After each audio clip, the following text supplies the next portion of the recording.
mean, if you take water for argument's sake, according to John 7 verse 38. Wait, let me go to John 7 verse 38 quickly. John 7 verse 38.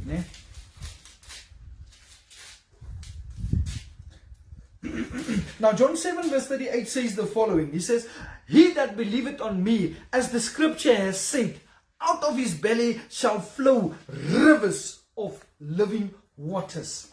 Rivers of living waters. So water may represent the Holy Spirit upon you.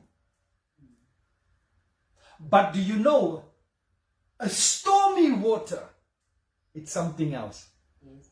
So it needs to be a calm river flowing. Yeah.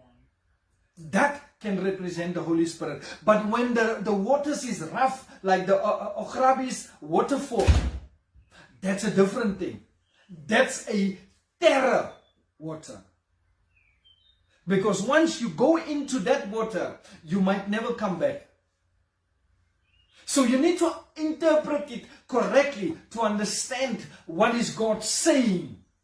Then when you're looking at, for argument's sake, darkness. So when it's dark surrounding you, there's some sort of ignorance or something hidden. So these are the ways that you should interpret